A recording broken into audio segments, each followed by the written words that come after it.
And we are finally back after a long-ass hiatus for season 2. I don't think y'all really noticed, but we were supposed to return from hiatus in early August. I guess we just had to pull a bit of a Kanye West switcheroo and change the album date a couple times for y'all. But we're here now. Happy 1-year anniversary to how we bounce back. We are now available on the new platform to stream, Amazon Music. So if you're an Apple or Spotify hater, you got more options now.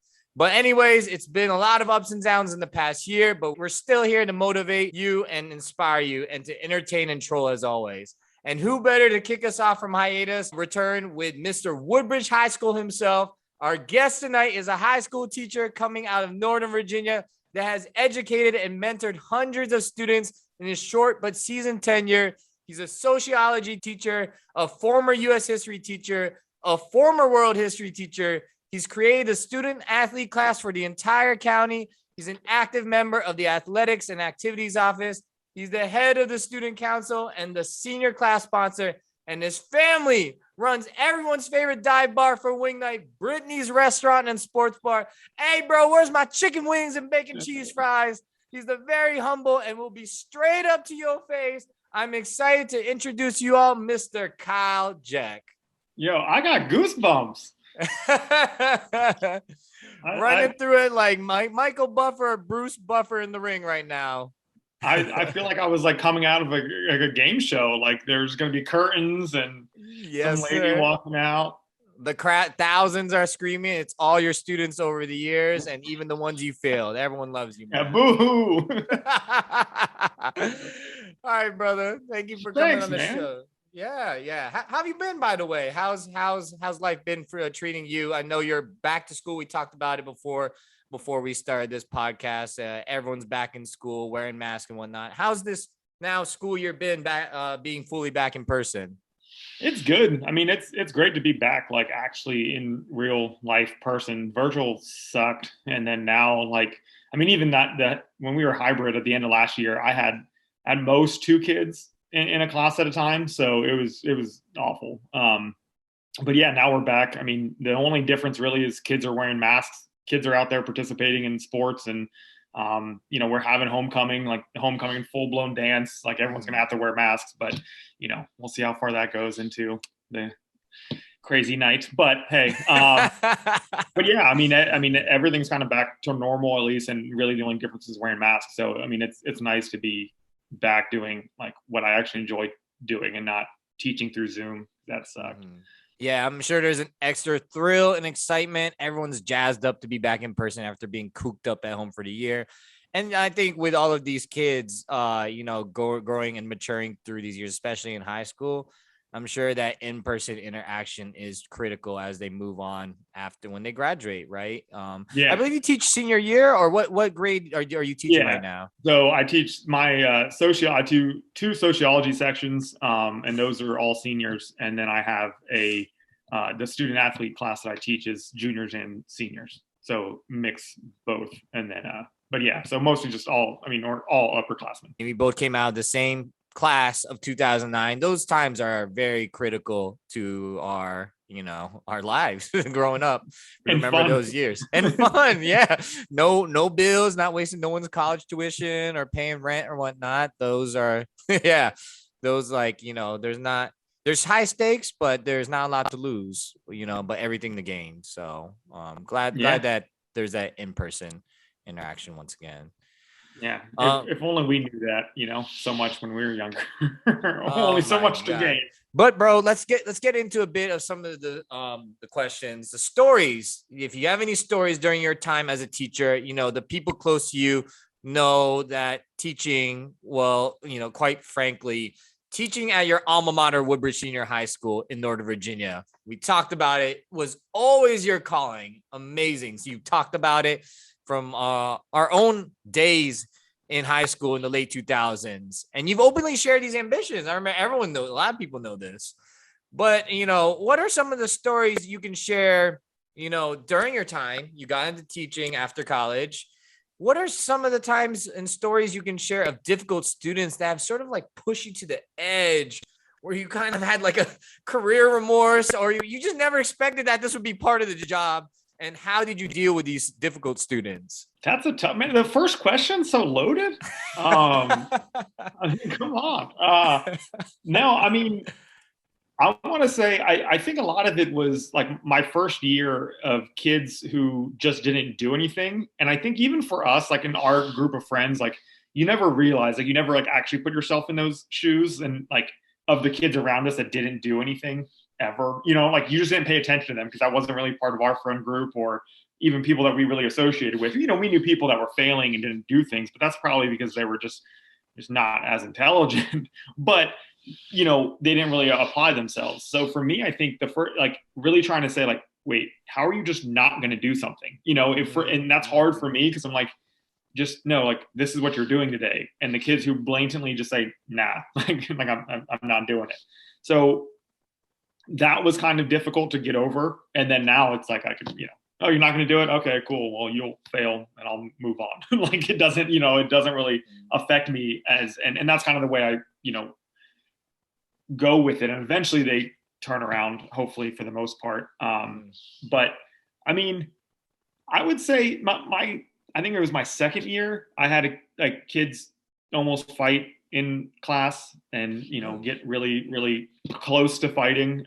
So just kind of separating that situation kind of in the instant, that was different, something that you don't really think you have to do, and then you're just kind of like, oh, boom, here it is. But for the most part, I mean, how laid back I am. Like, I mean, a lot of stuff doesn't really bother me. So, yeah, I mean, for a lot of that, I think that I have a pretty thick skin that, I mean, sometimes it's tough for first year teachers or even second, third year teachers to have to deal with some things. But for me, it's like, yeah, okay. Like it's just some of the things the kids do or say kind of just rolls off. So those are two very unique scenarios. I'm sure common, but unique in a way where not a lot of teachers had to deal with it. I mean, you probably been in that scene where you had to break up a fight and it's just instinct right there, just like, stop, you right. You diffuse it, you're the teacher. So you do hold, some sort of power where they won't put their hands on you so easily. Right. But I think the one that you mentioned about the quiet student is interesting because it's complex. As a teacher, you don't want them to be unnoticed, right? You want them to feel like, hey, I'm listening to you. I'm trying to notice you. How can I help you? And then when they're not trying to give you any information back, that makes everything complex. I don't even know if I have any good feedback to this because that is such a complex scenario. It's like, well, if they want to fail, what else can I do? I think you try all your best efforts. I mean, to kind of compare something to a TV show, you see Tammy Taylor in Friday Night Lights, make sure that, no one, even the most difficult students don't, kind of disappear in the background. But go ahead if you want to follow up on that. Oh, I just was going to say, I think I said in the group chat how I rewatched Friday Night Lights because I never did it. So now, I mean, we finished it I don't know, a month ago, but I rewatched every single episode and I was like, now everything that I do or say, I'm somehow comparing it to Friday Night Lights. I'm like, oh, hey. It does teach a lot of life lessons. Yeah.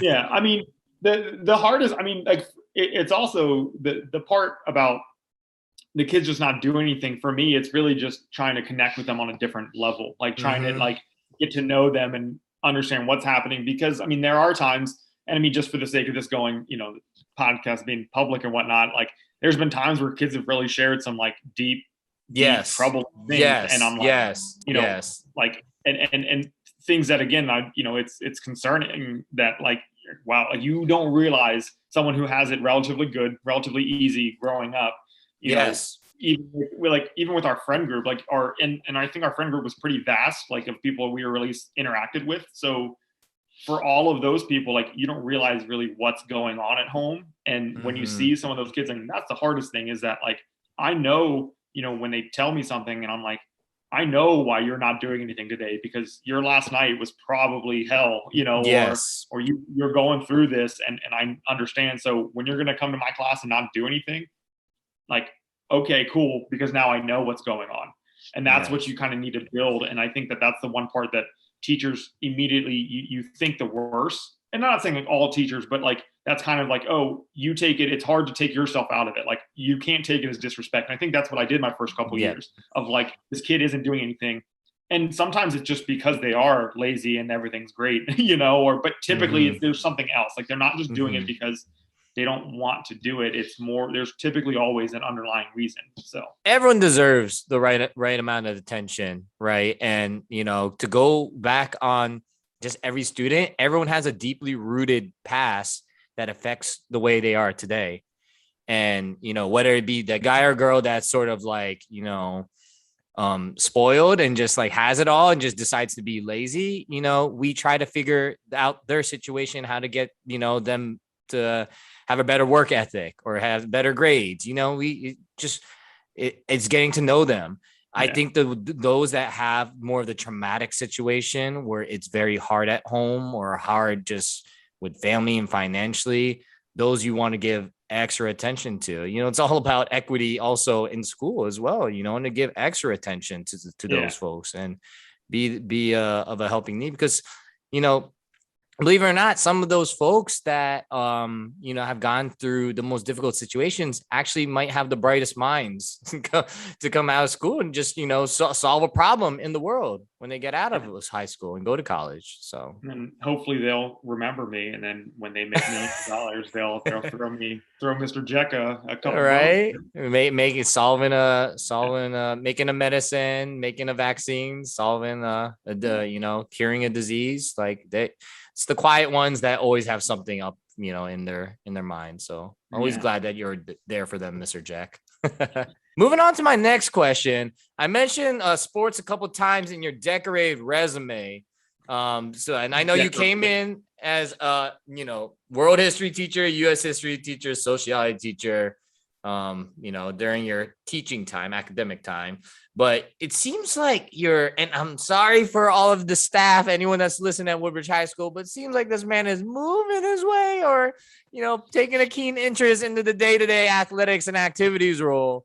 So I want to ask you, Mr. Jack, what about sports and these activities for students gravitates you to be a part of it or even like lead some of these initiatives? I mean, I think for me, we played sports growing up. Like I played sports my whole life, but I never did anything. I never took anything seriously. Never played for the school, and that's one of the things I like to openly say, just because I'm comfortable with it at this point. Where I think a lot of times people see it as like me doing a lot of stuff with athletics and me teaching a course based on student athletic leadership. Some of the criticism, even from some of the people that like friends of mine in the school who criticize me, or at least criticize to other people, or kind of, I don't know, I don't even want to say it as a criticism, but just made a remark like, oh, like he doesn't even coach anything. He doesn't, what has he done? He didn't play sports in college. And Wow. for me, and knowing even from our friend group, like everyone's like, oh, like, okay, everyone else probably would be more qualified from a sports world to teach that class, at least in our, group chat, like just be based on your guys' resumes. But for me, it's really taking like, I took throughout high school, I was involved in student council, that stuff. When I got out, when started teaching, I was involved in leadership and those opportunities. We had the leadership class already in place, like the student activities leadership class, the one that I took as a senior at Woodbridge, like that's still around, that's still going. We were one of the first schools in the county to have that back when I was a senior. And a lot of friends that you would know, I mean, that people that we went to high school with, you probably didn't even know that we're in that class, but we're in that class. Francis Wilson, Caroline Strand, like those, like there's people that have like that we all hung out with, many times that were in that people didn't even know really existed our senior year. But going back and doing that, like for me, it's the leadership aspect and like the team building and that kind of stuff that really got me interested in it. And one of my coworkers, we were on the bus to a football game. We did a spirit bus, which is like we took a bunch of kids that wanted to go see an away game. I think it was at Battlefield, a football game. So we were there and we were talking like, there really should be a class for athletes that should, teach them leadership skills. And ideally the whole goal is to bring that back to their team and really from a student, student to student way, evolve leadership amongst the teams. Because there's always the coaches and, good coaches, bad coaches, they're always passing that message on. And I think for me, it was, how do we get the kids to take ownership of it? How do we get the kids to be involved in that? And so that's kind of where it stemmed from. And then I've been game managing, which is kind of setting up the fields for every sporting. I think I've done every sporting event for the most part now. And then being there to, do the clock if need be, like talk to the officials, kind of be the on point person for the game. And just the running of the game, whatever game, soccer, lacrosse, basketball, football, wrestling, all of that. So that's kind of where it stemmed from. And then just kind of having an interest in meeting with those kids. And so my new role now is I'm able to meet, and like I've recently met with a bunch of players and about their grades. And so like that's kind of what I want to do, is continue that, where they gave me the ability to be off one day. So like our odd days, I'm off and I'm in the office. Wow. So I have my own office now every other day. That's kind of exciting. Wow. Yeah. But I, just today I met with two kids who I'm like, yo, you're failing, multiple classes. What's going on? And they're like, oh, well, and they're telling me what's going on. And, the cool thing is later at lunch, 3 hours later, the kid stops me in the hallway. He's like, hey, I went to my teacher. I talked to her. I took a retake for this, and that grade went from an F to a C. So, I just want you to know that. I'm like, all right, man. Like, I'm getting chills, man, hearing this. Appreciate it. But like, that's the kind of stuff that I want. And that's where they need that. Like, they need someone else. And the football coach is like, I mean, now our football coach is great. We have a new coach this year. He's already done a lot. He's, doing good stuff. And I know it's like, if we can have support from him, and then someone else can come in and kind of be that kind of double backing and saying, hey, how are you doing? That's kind of what I think we're going to actually be able to build something and maintain something that's successful. So everything you said, I got chills twice while you were talking through. Forever. We can cut the time. You built the story up right there. I mean, starting off with like why you love sports, right? And being in the community and having these relationships with, the parents, the staff, and people don't realize how much goes into logistically setting things up for the games, the events. It's a whole operation. And like, you're doing that, and you're in not only just football, because football always tries to get the attention. You're doing that for every single sport, And so I think that's just amazing that you've taken initiative to do that, but to take it even a step further and doing exactly what that represents, student athlete, right? And making sure their grades on top, because coaches, they only know to coach, probably, they're like, oh, just get the A's, or maybe nudging the math teachers like, hey, just, bump up like Rocket's grade from an F to A. Sorry, Rocket, like, but you're there to actually make sure these kids do learn, right? And you're the point, and you spend time. I'm glad they even give you like the odd days off to do this. Like, this is essential. I mean, it's paramount. A lot of, I think they said it in like Coach Carter. I'm like bringing up all these movies now. I'm like over here doing just every sport reference movie that just sports referencing. Yeah, right.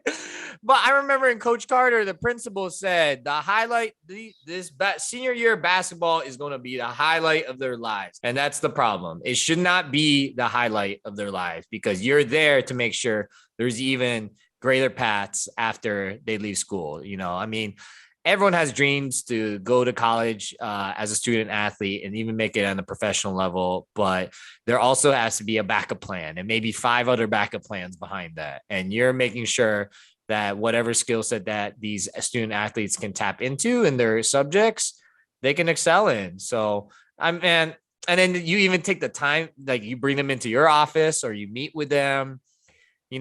Some people don't spend time with them. That's why they don't care either. It's so simple as that. Go ahead. No, I mean, and for me, like when you mentioned the coaches, and like, we have great coaches and they're able to do that. They know what's needed, but it's just, again, kind of giving the extra support. Like, that's kind of the whole point of a lot of that is, I mean, it's not going to take one person. And sometimes maybe it will, like, it takes that one person to change someone's life. Like, that's cool, or to really impact them.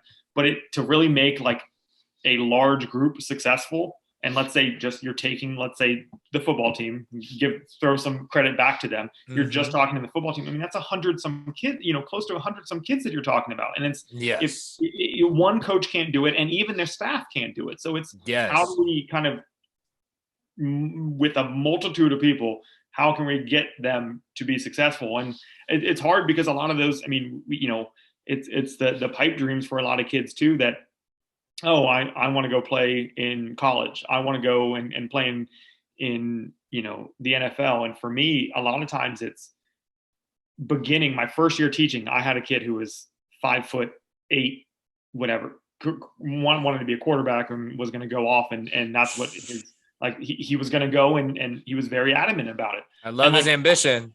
Yeah, love his ambition. But as a young teacher, I was like, okay, like I shot him down. And now it's like, I've learned, like, it's like, no matter what, even if I don't believe them, or I know for a fact, your odds are not happening, I'm never going to tell them that. You know what I'm saying? Even admitting now, if anyone happens to stumble upon the podcast where Mr. Geck's talking about, I'm not talking about you, kid.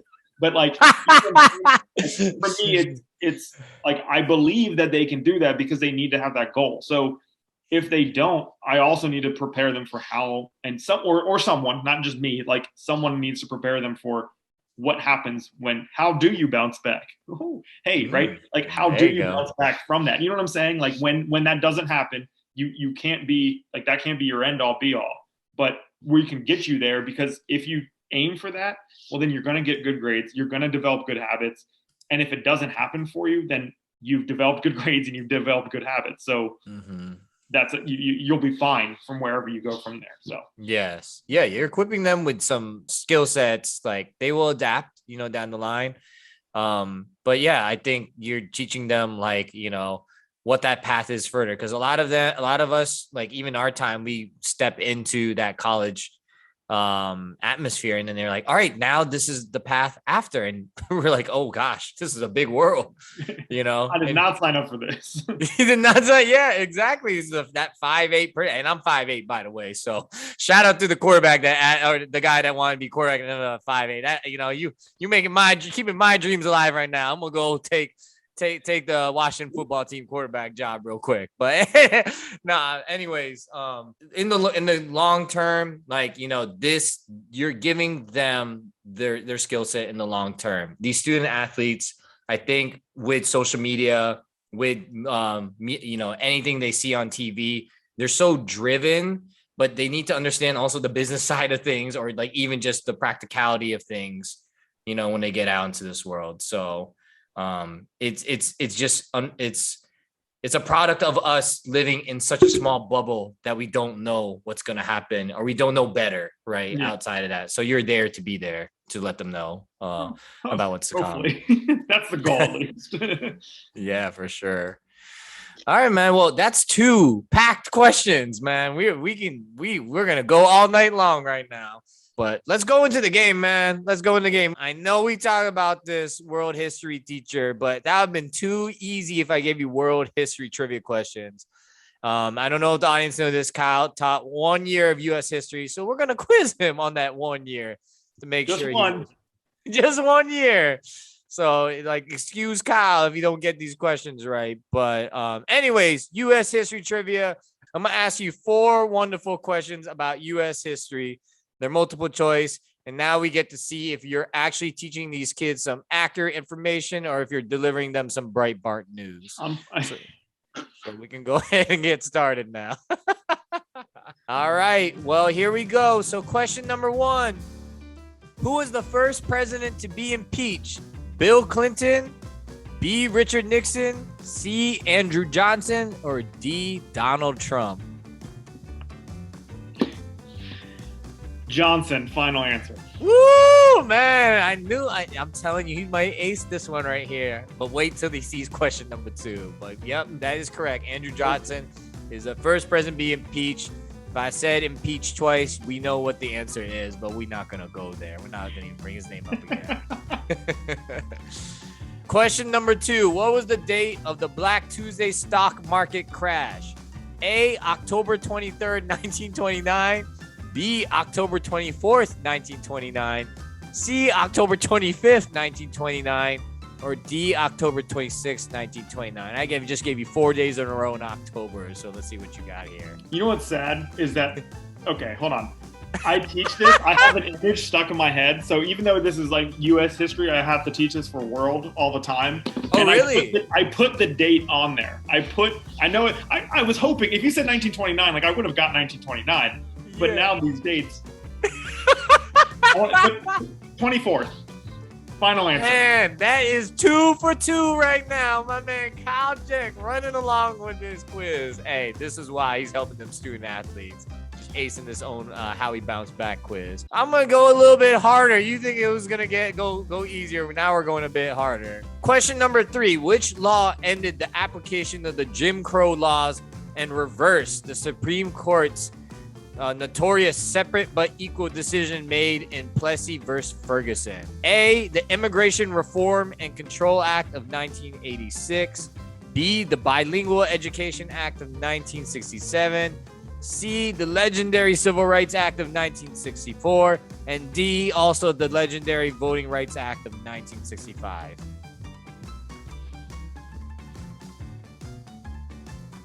See? Man, 3 for 3. He's running with it. Wow. Yes, that is correct. The Civil Rights Act reversed that bogus shit.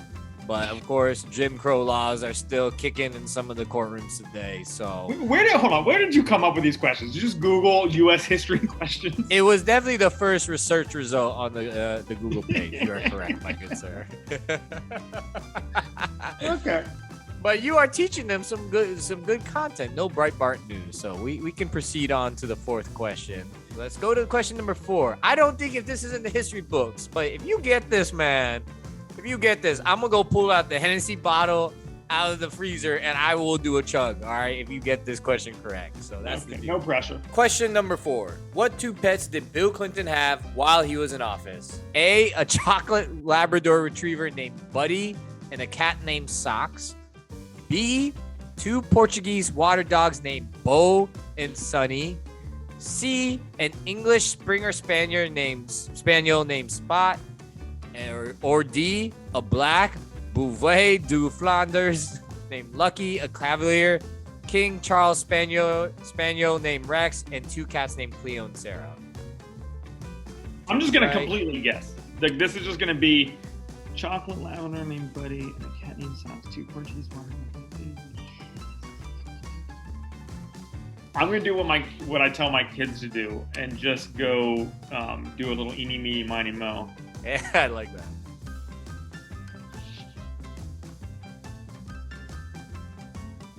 I'm just gonna go A. Screw it. Oh my God, we drinking Hennessy right now. This man says any, mini, miny, no, and he still gets it right. I'm telling you, this is a teacher that you should always give 5 stars on any review platform right now, man. Jeez. A cat named Socks. That's actually what sold me, just because I thought it was funny. Hey, shout out to Hillary and Bill for naming their cat Socks. But yeah, so the 2 Portuguese water dogs named Bo and Sunny, that belongs to Mr. Barack Obama and Michelle Obama and the Obama family. Yeah, I knew that one. I knew the water dog. The English Springer Spaniel named Spot, that's Mr. George Bush's dog, which I believe is actually the offspring of his dad's dog, which is pretty crazy if you did not know that. And then this bunch of stuff in question D, a black Bouvet du Flanders and yada yada. I mean, who else than Mr. Ronald Reagan back in the 80s getting all of this kind of... Got cats, dogs, and everything. Might as well get snakes, giraffes, and birds in the White House. Probably has a bald eagle somewhere in there in the White House. So. You know, test-taking trick. I'm pretty sure you said 2. You said, like, multiple animals. So then you have to rule C out immediately. You got to listen to the questions, man. So I was really like picking between 3 answers. And a black Bouvet de Flanders doesn't even seem to make sense or whatever the hell that is. So. All right, I'll live up to my promise. Let me go get the Hennessy really quick. We're back on. I'll live up to the promise. Guy here is all frozen ice up cold right too. Yes, ice cold for sure. I'm definitely not drinking hot Hennessy, but yeah, let's do this. Cheers to Kyle Geck getting a 4 out of 4, 100% on the U.S. history quiz. The first person ever in how he bounced backs 1 year. And cheers to the 1 year for Kyle getting ace in the quiz. So thank you, Mr. Jack. Cheers to you. Thank God it's you and not me. Oh my God. And kids, do not drink until you're 21. All right. All right, Kyle, let's get back into the career-related questions. So the first question I want to ask, sort of from the personal side, do you live with regret with any decisions you made during teaching in your career? And if so, how could you realign those learnings and make adjustments? I think just honestly giving everyone a chance. Like and I think it's hard because you see 30 kids and you see, multitude of you have 5 classes, every couple days, and you have 150 kids a year that you're dealing with, roughly. So having those, it's just hard to get to know all of them and to work with all of them. But I think just giving everyone like a fair shot, because I think there's a couple kids that I think I could have helped when I was younger, first got out, that I didn't really give a shot, to, and to give them a chance and kind of just not writing them off. I mean, this one of the kids got arrested for I think it was something to do with a firearm and robbery, like burglary or whatever, with the possession of a firearm. So it's like that kind of stuff. I'm like, man, I wonder, you know what I'm saying? Like, you always kind of look and say, like, if I would have been able to help him from 10th grade and then, consistently, would he have, not gone to jail? Would he have done better things? And so I think just giving kids a shot. I mean, and it's hard because I don't like trying to look back, and I think even judging kids, it's hard. You pass judgment. I think it's kind of human nature, unfortunately, to judge others. And even if they are 15, or 16, 17 years old.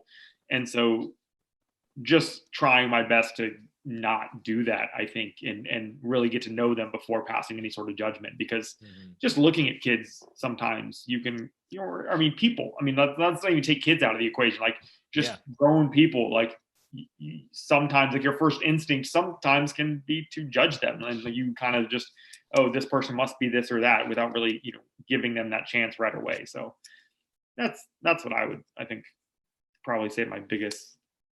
And it's almost not even really a regret. It's just something that I think you need to really kind of constantly think about to then realize, hey, let's do better. And you feel like you've gotten better at that now, to make sure every student has my attention, no matter how quiet, how vocal you are, whether you're opposed to be in my classroom or not. Do you feel like you're taking even more steps to be there for them?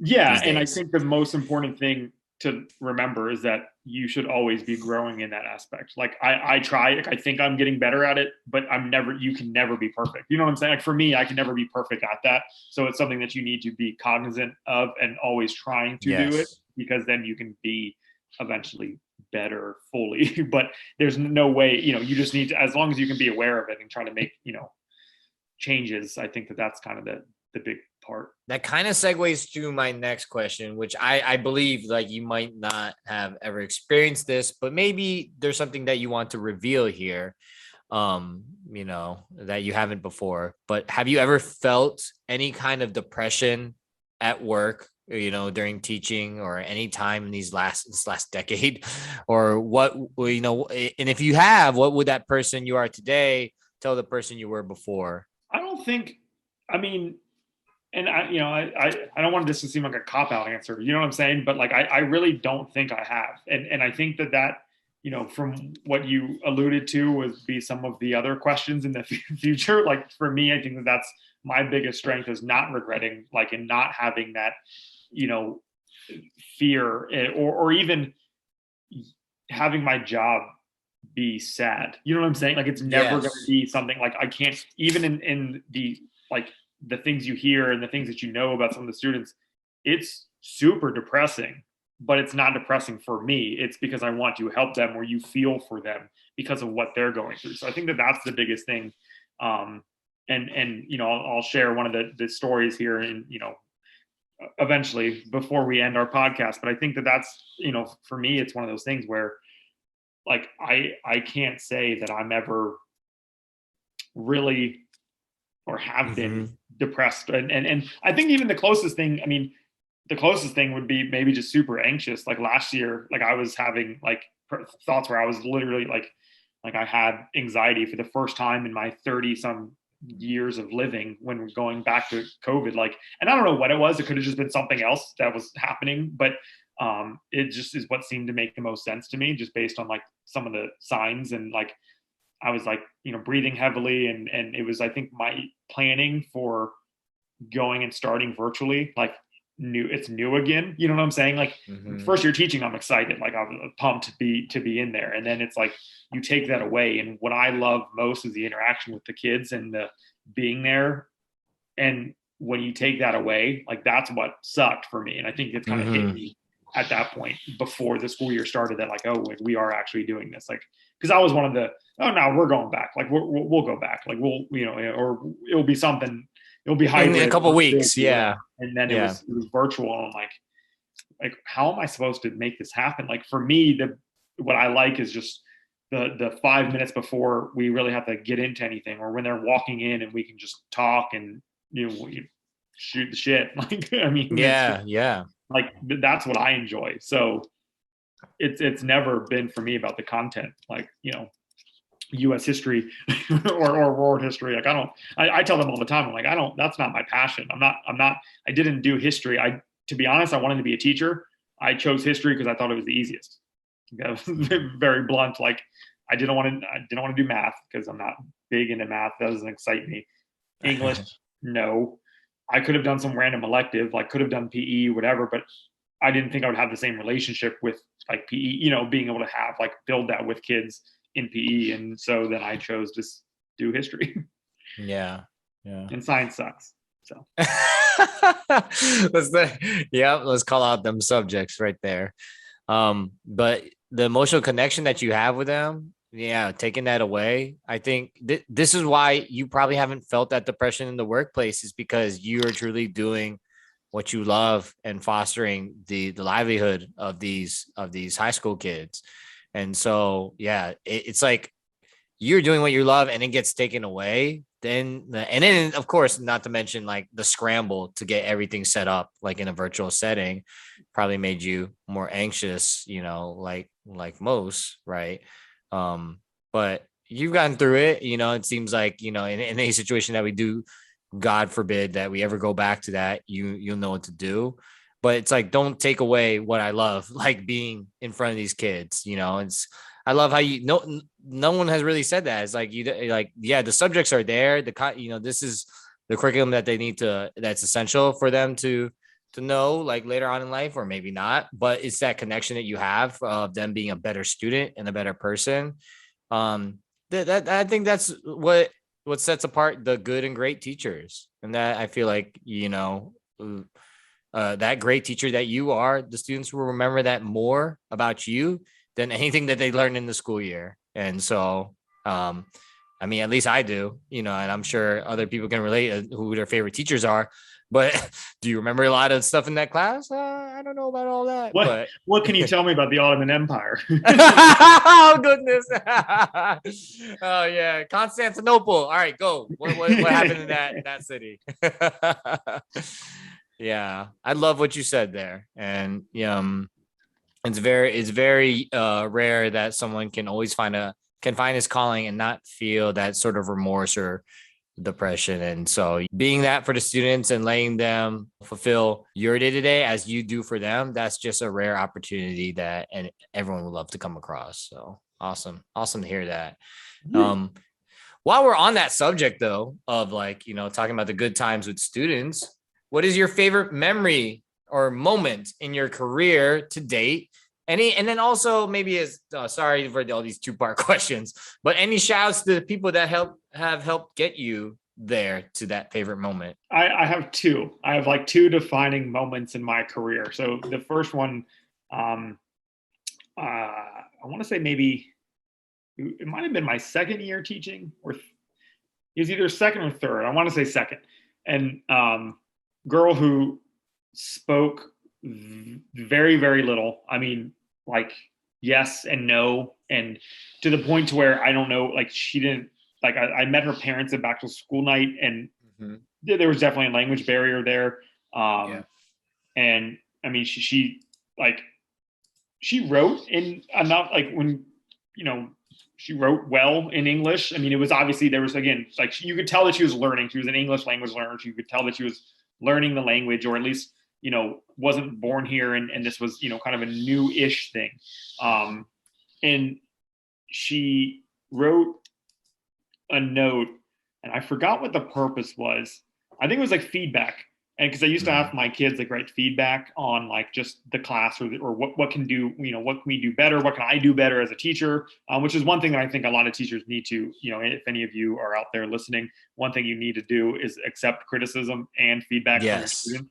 Because yes, you're going to get enough, like you are going to get some BS and like, things that may piss you off, but you also are going to get some things that are like, and, also baloney that are people are like, oh, like, I like that you have snacks. Like, I like that you give us peppermints. Like, cool. But like, there's other things that, and they may just say like, oh, this and that. But this feedback, the best one I ever got. And she said, Mr. Geck's class is the only where I'm truly the happiest. And oh my gosh. And like period. Like just like ended it there. And I read it and I was like, I mean, I felt like a little girl. Like I was gonna like cry. I mean, oh my gosh. And like that was like, to say that in again, as well as she could write in English, saying like she's only truly happiest like here. And to me, I saw that she would smile and clap, like she would, that was basically her way of, I think, acknowledging that she was listening and like paying attention and picking up, because she was also smart. I mean, super smart too. So, but she never really participated. And of course, I mean, with me, I talk a lot, like where I would try to get them to talk a lot.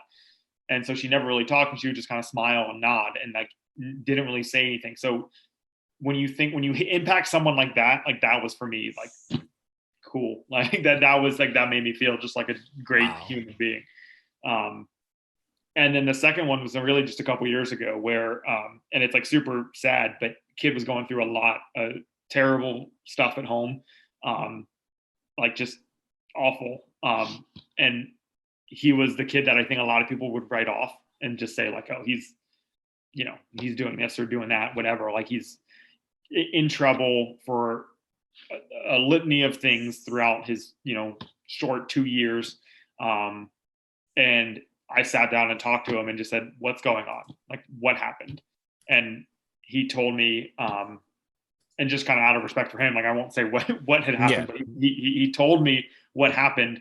And I was just like shocked and said, to the point where I had to go and tell someone else, like just, what he had said had happened. I had to go and make sure I did my due diligence and tell someone else and make sure that everything was good to go. But like, for me, knowing that he could trust me, for him to tell me something like that and then say, okay, like, cool. And then I, going forward with that. But that was kind of also a moment where like he had faith in me to tell me what was happening. And then it kind of just, it made sense. Like, no wonder why he's not doing anything. No wonder why he doesn't want to do schoolwork, why he doesn't want to be here, why he, and why he's not, cause he was funny. Like we got along, like we had a good relationship just because I'm like, oh, hey buddy, like not doing anything today. Okay, cool. Like, like I would just we would kind of go back and forth with that. And then, so going through that, it was just like, it was, it sucks, but it was also nice. Like, I don't think he'll even know, because he's still around in the school. He's at the senior now, but seeing him around, it's like, I always in the hallway, hey, how are you? Just talk to him and, see how he's doing. And it's normally just good, and walk by him, and like, that's all I need. Like, I don't, it just, he knows, I think he can come and talk to me if anything, but yeah. So those are the two. And I think everyone, like for the people, for your second part, thanking the people, I mean, I've learned so much from everyone else. Like, it's I have a lot of support from colleagues and people that I work with, close knit group of people. And I think picking up, what I'm most thankful for is just picking up the good and the bad, like knowing kind of what not to do and learning from people that I'm like, yeah, I don't want to be like that. Or, oh, like that's a good strategy, like, so kind of taking all that in. And I wouldn't say even, it's hard to like give a couple people shout out without saying, going on a list of a bunch of names. And again, that's I don't want to sound like a cop out, but like that's just kind of the way it is. And especially, you know, there's so many people that have helped and been just kind of the push. So we'll see. I think the one thing that I can't stand is like, I try my best not to. I mean, again, it's going to sound terrible because I'm doing it on a podcast, but like this is, you know, me and your relationship's way different. But I hate, like, it irks me with the teachers that think that that's what they're supposed to do. Like, I appreciate your like kind felt words because, you know, we're friends. Like, and I feel like we can talk about that. But like, that's one thing that drives me nuts is that like the teachers that I feel like are going out and saying like, oh, this is what I'm doing it for, and this is why, like, because I think they want something back. And again, that's probably selfish on me because I'm thinking like, oh, like you're just doing that because you want it, you know. And people could say the exact same thing about me, but it's just like clout, like, yeah. It's just that's what it's supposed, like that's what you signed up for. Like that's what you're supposed to do. Like that's just, you know, like it's not, you know, I shouldn't get, because you're not going to hint future profession people who want to get into the profession, you're not going to get thank you a lot. Like you're not going to get, you know, you'll get a couple messages here and there, but like you're not going to, like, I mean, that little note wasn't her saying thank you. She, I mean, and we never, you know, I saw her occasionally, you know, the first girl, and again, that kid, I'm not going to probably, he's not going to go and thank me, and or nor do I want it, or I don't think you deserve it. You know what I'm saying? Because that's just what you're supposed to do. Like be better for the kids. Yes. And that's what we see a lot, you know, especially with social media now. It's like, oh, how can I be the best teacher? Like, how can I, like, what can I do to put out there that shows that I'm cool or I'm fun or this is what I'm doing? So I don't know. That irks me. Well said. Yeah. Thank you for bringing that up. You're a good man. You are a good man. So it should be second nature to what you all are doing. So shouldn't be for just like bragging rights or clout. So yeah, and again, I think there's a lot of people out there that are doing it just for doing it, which is what you should be doing it. But exactly. Yeah. All right, Kyle. Well, then we're running to the end of this series of deeper questions, but of course the mandatory question is going to come. If there's one piece of advice overall you can share with the audience, one big piece of advice that you can share overall with the audience, what would that be? It's so cliche, but like the whole, you know, do what you love and you never work a day in your life, you know, like it's crazy because I hate the cliches, but it's so damn true. Like, it's like, I go in, I don't feel like I'm working. I have fun literally every day. Like, and if there's a day that I don't, then it's something like I should have done differently. Like, because what, you know what I'm saying? Like I didn't plan enough. I didn't do it. Like there's times where I'm like, I try to create a lesson plan or do something and it crumbles. And then I'm like, shit, like that sucked. But I realize that like, that's on me. It's not like on the kids or because of, you know, what they did. And I think even like future people who want to be future teachers, don't take it so seriously. Like you're there to have a good time. And I think just in general, like why be so strung out and stressed about something? Like, and I know depending on what you're teaching, like it varies and it's easy to be, you know, easier said than done, but just try to find the fun in what you're doing. Cause it sucks. Like, I don't want to work. Like I don't, and I couldn't like, you know, think about doing anything else because then I would actually like be fearful that I'm working, which I think is what made me stressed out, going back kind of full circle to me being worried about virtual teaching. Like because for me, it was, you know, that's not fun. Like, oh, like I'm actually just going to have to teach. Like, we're not going to be able to hang out and like learn from each other, do interactive things. I'm going to have to just straight teach them what things and that's what I'm supposed to do. So I mean, again, it's easier and it's way easier with my subject and even subject matter in history, but also just teaching sociology. Like I'm very, very lucky to have that.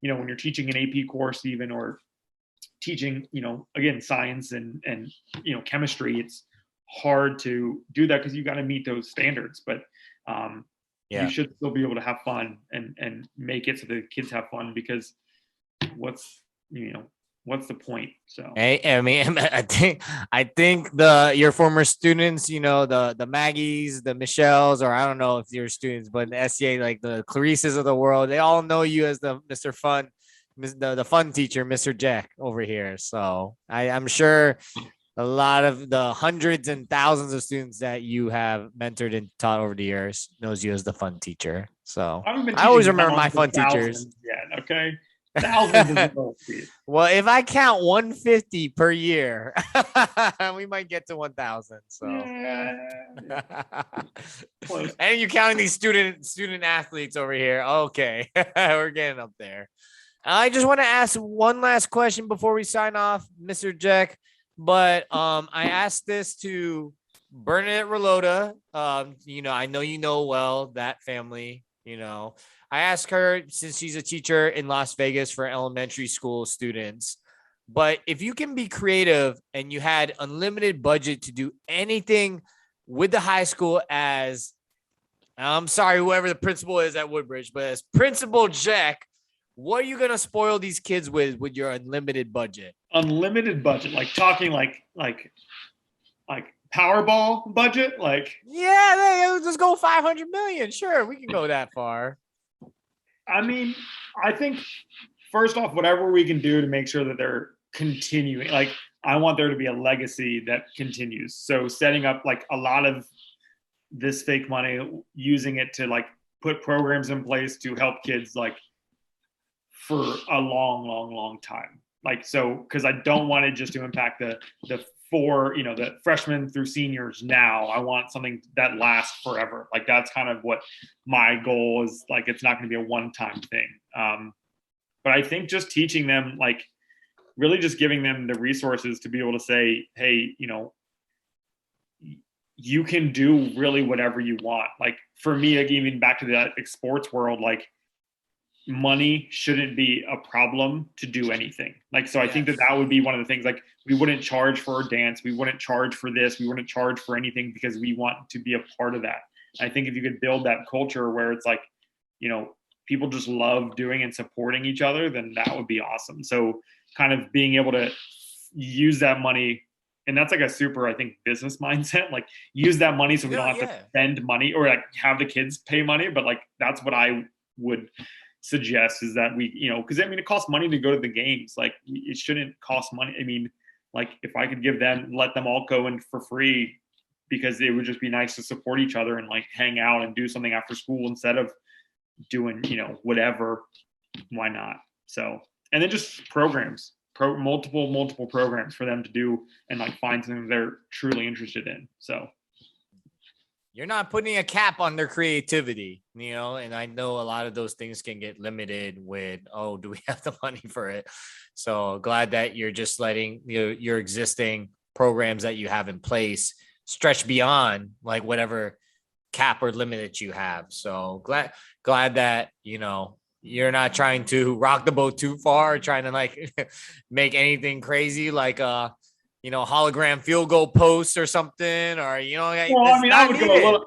I would spend some bullshit money. Like, there would be okay, all right. I don't want to make sure you got a junk budget somewhere. Yeah. We'll get the best mascot this side of Mississippi. A literal Viking coming from I don't know where they come from. I'll somewhere in Europe. To dress up as a Viking every time we're doing some sort of event. Yeah. Why not? Build a lake or a moat around Woodbridge, so the parade is just like the Vikings. Oh, hey! Make the school an actual ship. Look like a Viking ship. Yeah, I love that. I think that would cost a little bit more money, but we'll see. For sure. All right, man. Well, I appreciate you, Kyle, Mr. Geck. I will go with Kyle this time, but appreciate you taking the time out of your busy week to join the show and celebrate the 1-year anniversary of how we bounce back with you. Thanks for asking to be on the show. I know you asked last year. We all love the hand raisers. I'm sure those are some of the students that you always kind of like pay attention to. So love you doing the hand raising here. And yeah, man, much love to you, Kim, your fam. Wishing you all the best this school year. Stay safe as always. And again, thank you, Mr. Geck, for joining. Yeah, this is a fun time.